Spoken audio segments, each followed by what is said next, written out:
Hello दोस्तों, स्वागत है आप सभी का आपके अपने YouTube channel competitive classes for library science में। दोस्तों, यह जो क्लास है Bihar librarian, KVS, NVS, EMRS, DSSB, UGC NET, JRF और राजस्थान लाइब्रेरियन एवं लाइब्रेरी साइंस से संबंधित सभी प्रतियोगिता परीक्षाओं के लिए एक रामबाण है।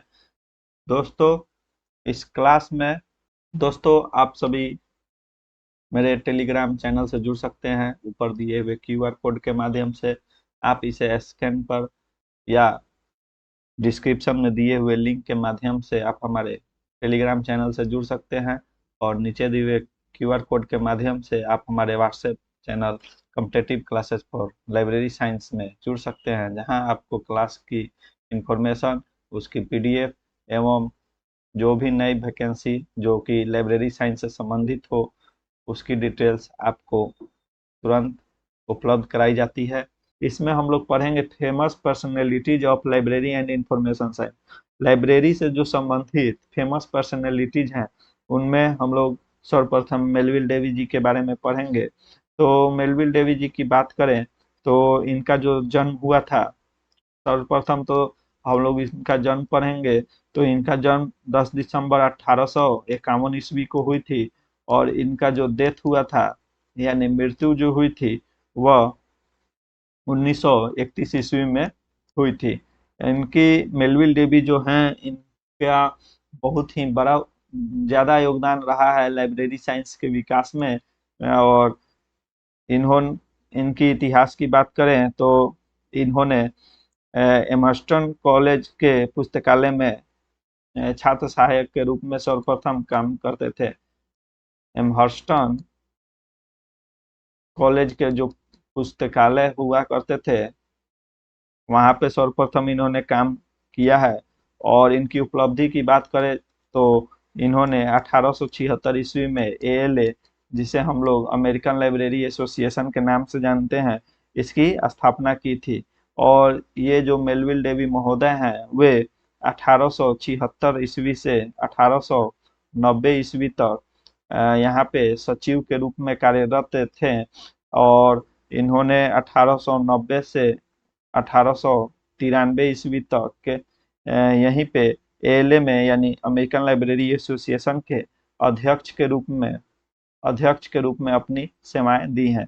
तो ये इम्पोर्टेंट फैक्ट्स है जिसे आप लोग याद करेंगे कि मेलविल डेवी का जन्म जो हुआ था वह 10 दिसंबर 1851 ईस्वी में हुई थी, परंतु इनकी मृत्यु जो है 1931 ईस्वी में हुई थी और ये लगभग उस समय 80 वर्ष के थे। और इन्होंने सर्वप्रथम एमहर्स्टन कॉलेज की लाइब्रेरी में छात्र सहायक के रूप में अपनी सेवाएं प्रदान की थी। और 1876 ईस्वी में इन्होंने एएलए का निर्माण किया यानी अमेरिकन लाइब्रेरी एसोसिएशन की स्थापना की। और 1876 से 1890 ईस्वी बीच में इन्होंने एएलए के सचिव के पद पे कार्यरत थे और 1890 से 1893 के बीच में ये एएलए के अध्यक्ष के रूप में यहीं पे कार्यरत थे। उन्होंने जो पुस्तकालय विज्ञान में प्रथम लाइब्रेरी जर्नल की शुरुआत की थी, फर्स्ट लाइब्रेरी जर्नल की शुरुआत इन्होंने ही मेलविल डेवी ने 1876 ईस्वी से शुरुआत की थी। और डेवी महोदय जो थे 1883 ईस्वी में 1883 ईस्वी में ये कोलंबिया कॉलेज के पुस्तकालय अध्यक्ष थे। कोलंबिया 1883 ईस्वी में जो मेलविल डेवी थे ये न्यूयॉर्क शहर के जो कोलंबिया कॉलेज में है और उसके पुस्तकालय अध्यक्ष के रूप में इन्होंने कार्य किया है। और 1887 ईस्वी में इन्होंने प्रथम एक बुक लिखी जिनका नाम था स्कूल ऑफ लाइब्रेरी इकोनॉमी। इन्होंने एक बुक लिखी जिसका नाम था school of library economy.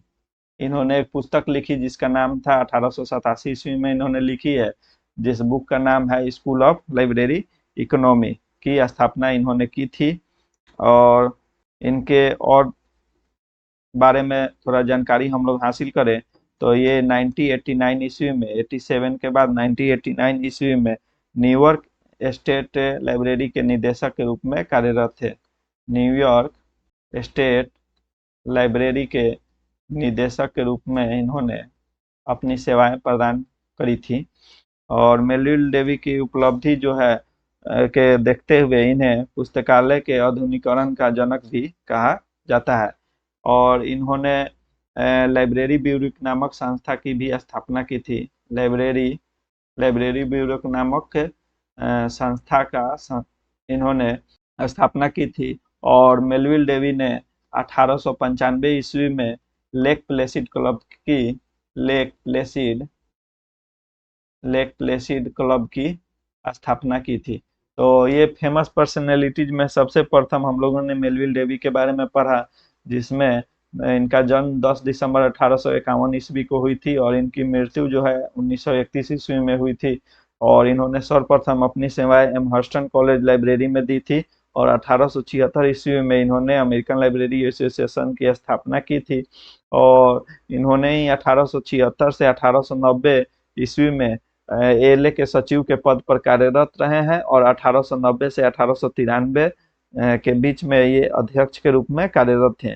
First library journal की बात करें तो इन्होंने 1876 ईस्वी में दी और 1883 ईस्वी में कोलंबिया कॉलेज के पुस्तकालय अध्यक्ष के रूप में इन्होंने कार्य किया। 1887 ईस्वी में इन्होंने स्कूल ऑफ लाइब्रेरी इकोनॉमी संस्था का निर्माण किया। 1889 ईस्वी में इन्होंने न्यूयॉर्क स्टेट लाइब्रेरी में निदेशक के पद पर कार्य किया है और लाइब्रेरी ब्यूरो नामक संस्था की भी स्थापना मेलविल डेवी महोदय ने किया है। और 1895 ईस्वी में इन्होंने लेक प्लेसिड क्लब की स्थापना की थी।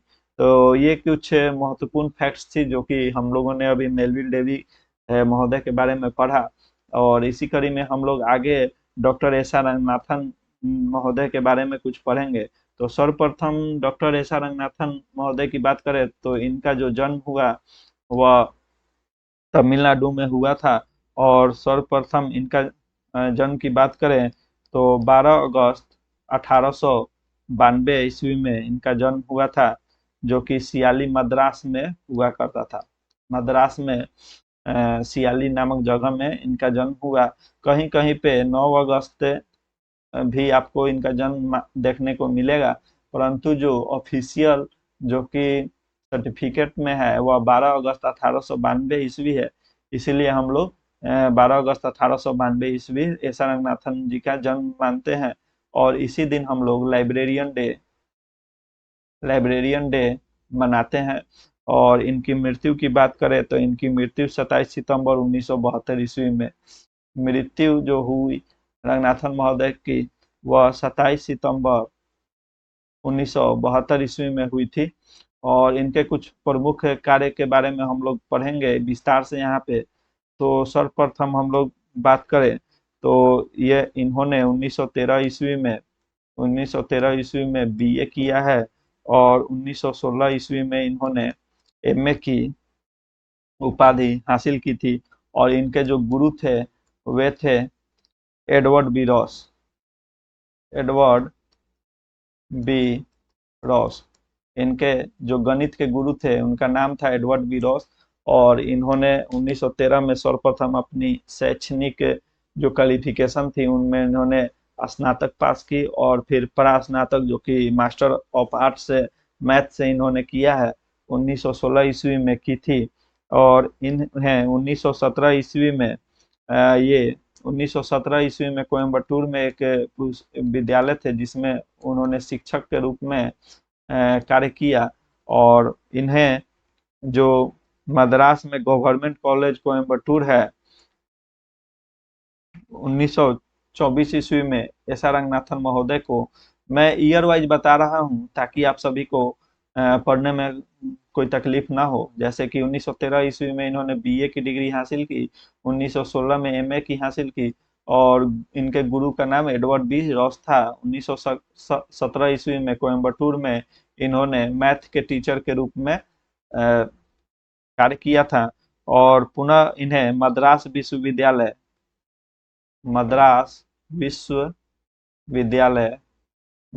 विश्वविद्यालय जो है उसमें 1924 ईस्वी में इन्हें पुस्तकालय अध्यक्ष बनाया गया था। 1924 ईस्वी में मद्रास यूनिवर्सिटी में इन्हें पुस्तकालय अध्यक्ष बनाया गया था और इन्हें लंदन भेजा गया ताकि ये पुस्तकालय के बारे में कुछ जानकारी हासिल करके आए ताकि मद्रास विश्वविद्यालय में लाइब्रेरी का सही प्रकार से संचालन करे। तो उसके बाद इन्होंने 1925 से मद्रास विश्वविद्यालय में एज ए लाइब्रेरियन ये पूर्णतः रूप से कार्य करने लगे। और जो ये विदेश गए हुए थे शिक्षण करने के लिए, तो इनकी जहाज लेट थी और ये अपने शिक्षक से नहीं मिल पाए थे। तो बाद में इन्होंने पुस्तकालय विज्ञान के इनके जो गुरु थे वे WCB शेयर्स महोदय थे, और इन्होंने ही पुस्तकालय की शिक्षा दीक्षा एस.आर. रंगनाथन महोदय को दी। तो 1925 से 1944 तक, यानी 1925 से 1944 तक ये एज ए लाइब्रेरियन मद्रास विश्वविद्यालय में, मद्रास यूनिवर्सिटी में इन्होंने एज ए लाइब्रेरियन अपना कार्य दिया। और पुनः ये 1944 ईस्वी से 1947 ईस्वी के बीच में ये BHU में पुस्तकालय अध्यक्ष के रूप में अपना कार्य किया। और 1947 से लेकर 1947 की बात करें तो 1947 जब हमारा देश आज़ाद हुआ, उसके बाद 1947 से 1954 में इन्होंने DU में एज ए लाइब्रेरियन नहीं बल्कि यहाँ पे इन्होंने अध्यापन का कार्य किया। तो एक प्रश्न में मुझे याद आ रहा है जहाँ पे पूछा गया था कि निम्नलिखित में से एस.आर. रंगनाथन महोदय ने कहाँ पे लाइब्रेरियन की सेवा प्रदान नहीं की थी? तो उस प्रश्न का सही उत्तर था दिल्ली यूनिवर्सिटी, DU यानी दिल्ली यूनिवर्सिटी। यहाँ पे इन्होंने एज ए लाइब्रेरियन कार्य नहीं किया था, जबकि 1944 से 1947 के बीच में जो BHU है बनारस हिंदू यूनिवर्सिटी, वहाँ पे ये लाइब्रेरियन के रूप में नियुक्त थे। मद्रास यूनिवर्सिटी में भी इन्होंने 1925 से 1944 के बीच लाइब्रेरियन के रूप में कार्य किया है, परंतु 1947 से 1954 के बीच में इन्होंने दिल्ली यूनिवर्सिटी में अध्यापन के कार्य किया है, यानी कि पढ़ाने का कार्य किया था। तो यहाँ पे इन्होंने लाइब्रेरियन की भूमिका नहीं निभाई थी। और 1954 के बाद हम लोग बात करें तो 1954 से उन्होंने 1957 तक ज्यूरिख स्विट्जरलैंड में एक जगह है ज्यूरिख स्विट्जरलैंड में उन्होंने यहाँ पे शोध और लेखन का कार्य किया था। शोध और लेखन का कार्य उन्होंने ज्यूरिख स्विट्जरलैंड में किया था। पुनः वह 1959 ईस्वी में उज्जैन के विक्रम विश्वविद्यालय में अतिथि प्राध्यापक रहे। 1959 ईस्वी में उज्जैन के अतिथि प्राध्यापक के रूप में ये काम किए थे। और एस.आर. रंगनाथन जी की और बात करें तो 1962 ईस्वी में इन्होंने DRTC की स्थापना की, जिसका फुल फॉर्म है प्रलेखन अनुसंधान के लिए इन्होंने DRTC की स्थापना की। और इसके उद्घाटन जो किए थे वो CD देशमुख महोदय किए थे। और यह जब तक जीवित रहे तो एस.आर. रंगनाथन महोदय इससे जुड़े रहे। और 1962 ईस्वी में ही इन्होंने एक शब्द दिया था जिसका नाम था लिब्राचीन।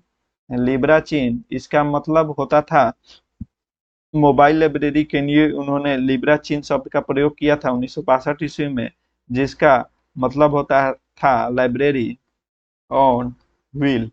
तो ये एस.आर. रंगनाथन महोदय से संबंधित बहुत ही महत्वपूर्ण जानकारी मैंने दी थी।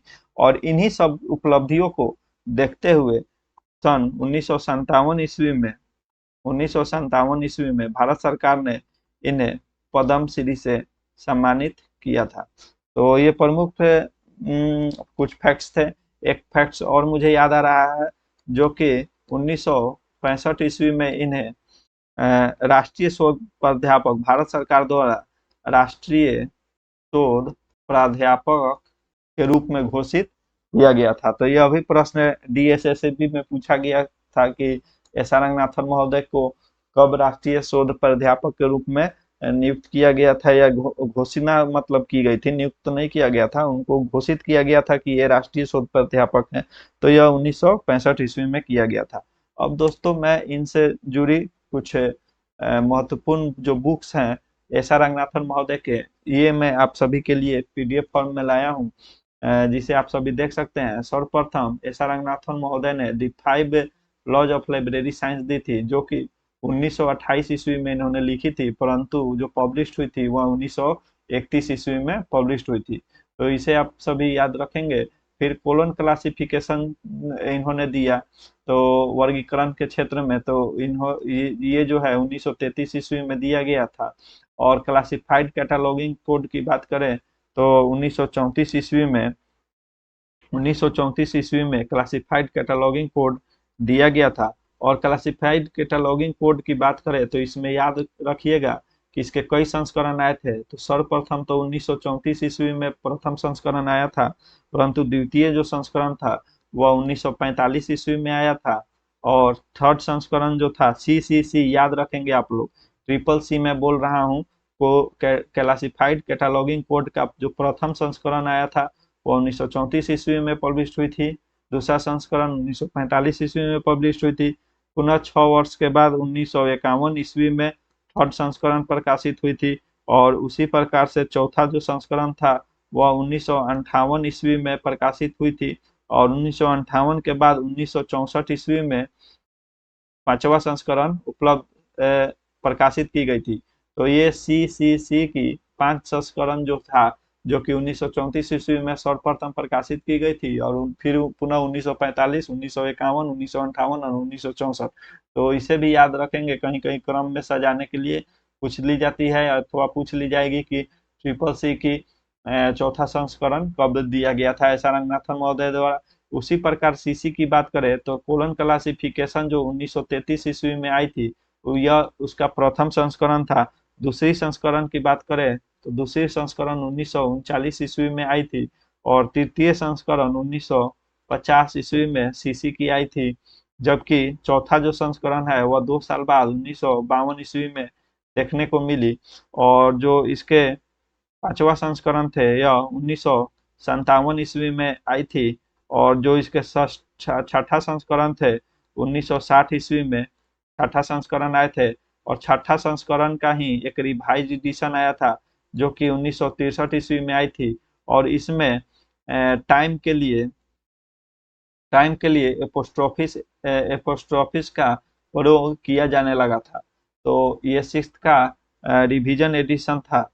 और तो ये बहुत ही महत्वपूर्ण थे। जो सीसी के मैंने सारे संस्करण का ईयर यहाँ पे लिखाया था जो जब जब पब्लिश हुई है। और ये ट्रिपल सी की है कोलन क्लासिफिकेशन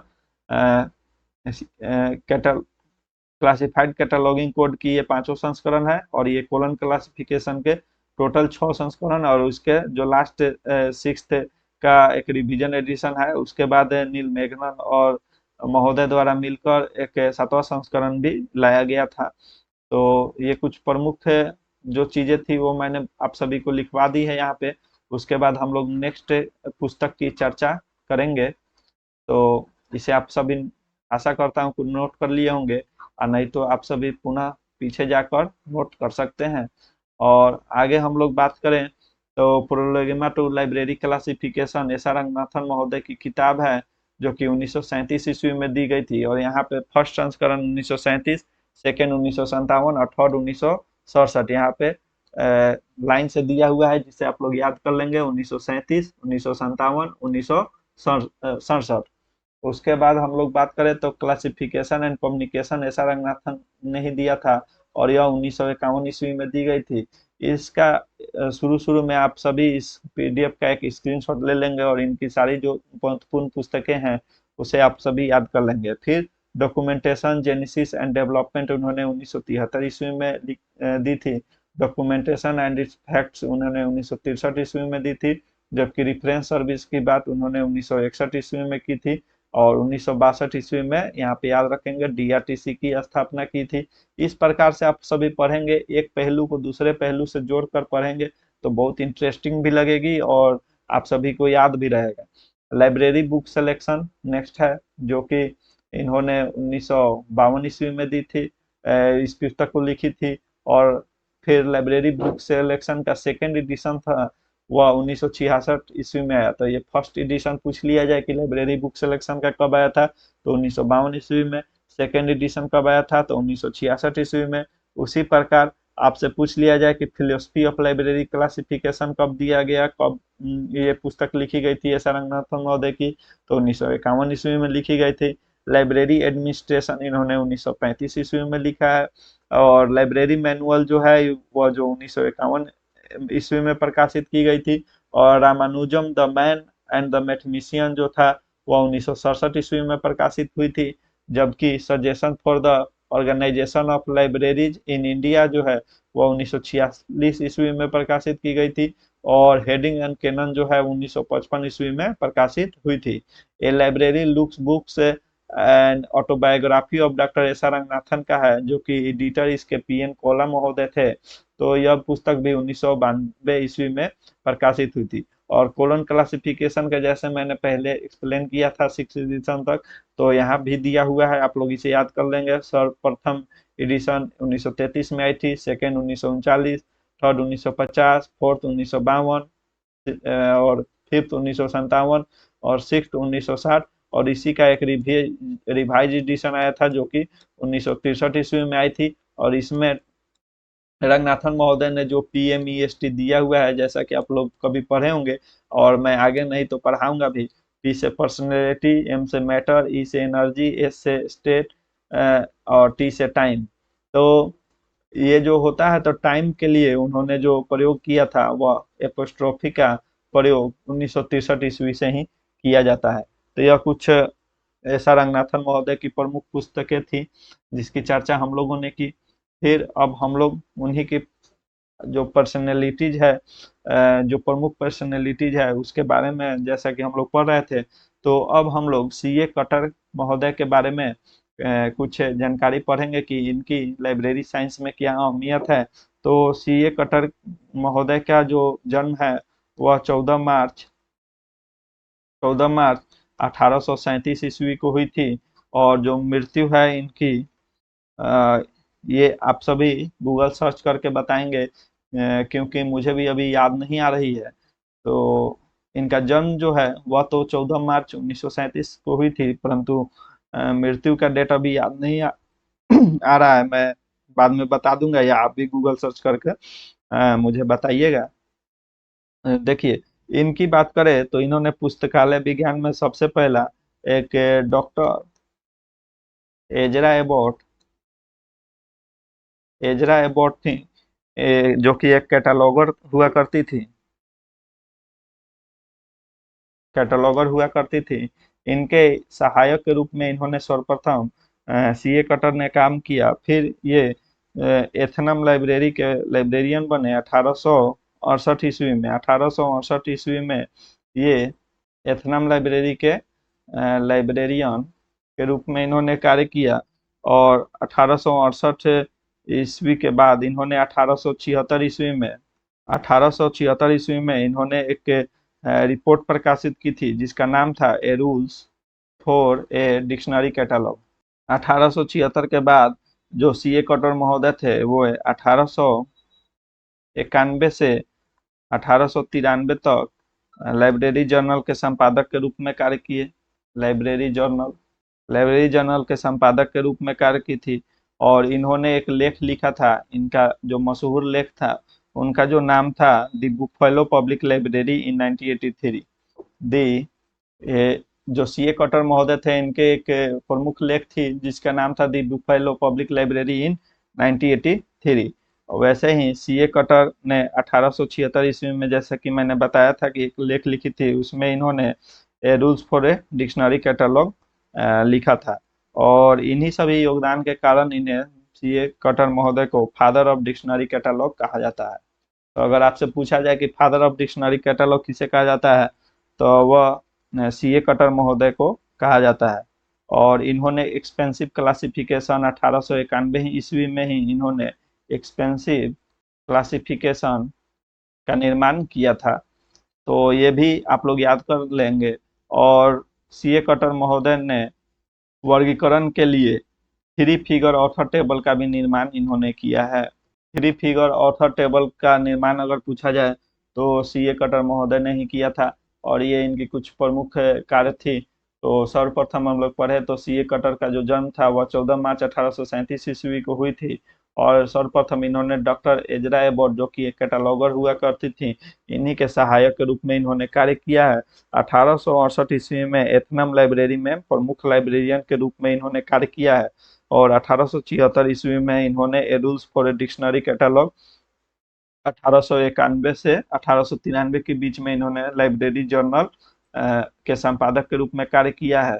और फिर इन्होंने नेक्स्ट लेख लिखा है the buffalo public library in 1983।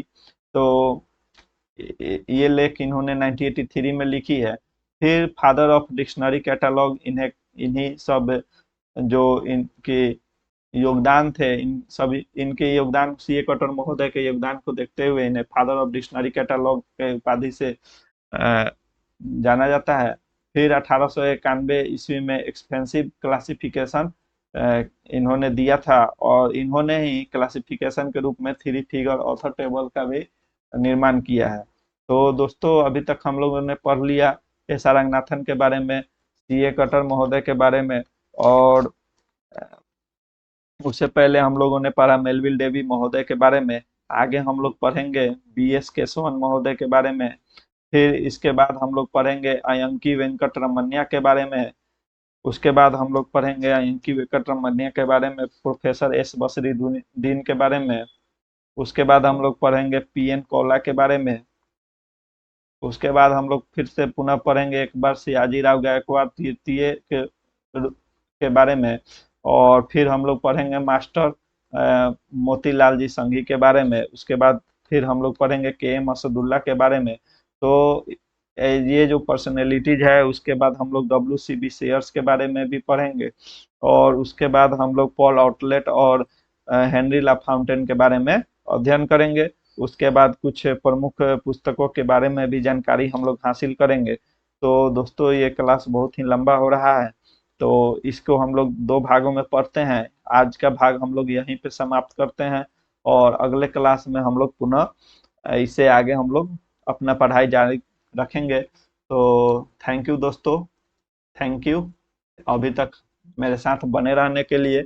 और जैसा कि मैंने बताया कि सी ए कटर के बाद जितने भी पर्सनैलिटीज मैंने बताया, जैसे कि B S Keshavan, Ayyanki Venkata Ramanayya, P N Kaula, Sayajirao Gaikwad, master ji Sanghi और K M Asadullah, W C B Sayers, ये हम लोग इनके बारे में अगले क्लास में अध्ययन करेंगे कि इनकी अहमियत क्या क्या रही है लाइब्रेरी साइंस में। तो आज के क्लास में इतना ही। Thank you so much. और आप सभी से पुनः आग्रह है कि अभी तक आपने मेरे इस चैनल को सब्सक्राइब नहीं किया है, तो आप सभी से विनती है कि प्लीज़ इस चैनल को सब्सक्राइब करें। और इससे भी बढ़िया तरह से एक्सप्लेन कर, आगे की क्लासों में मैं एक्सप्लेन करने की कोशिश करूंगा। चूंकि यह प्रथम क्लास है, तो हो सकता है मुझसे कोई गलती हुई हो, और हो सकता है कि मैं उतनी जितनी आशाएं आपकी थी उस पर खरा ना हो, लेकिन मैं अगले वीडियो में इससे भी अच्छी तरह से मैं आप सभी को लाइब्रेरी साइंस को एक्सप्लेन करूंगा। तो धन्यवाद दोस्तों, और पुनः आग्रह है कि आप इस चैनल को सब्सक्राइब करें। Thank you.